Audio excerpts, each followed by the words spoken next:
O mga kumare, hindi pa ba kayo nakapunta dito sa Camiguin?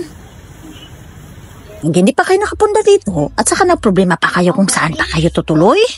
Dito kayo mag-book. Meron po kami ditong good for 4 adults na 1,500 pesos lang.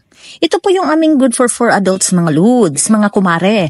Meron po siyang sariling rep sa loob, may rice cooker, water kettle, mini multi-cooker at utensils, air-conditioned room, may cable TV pa.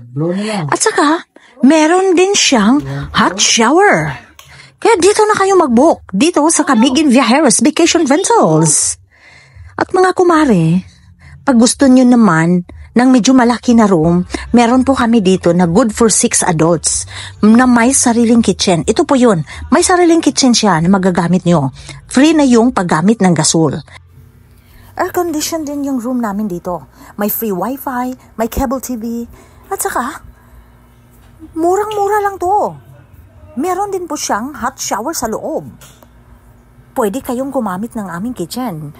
Libre po yung paggamit ng gasol, yung rice cooker. May kumpleto din yung mga utensils dito. 2,500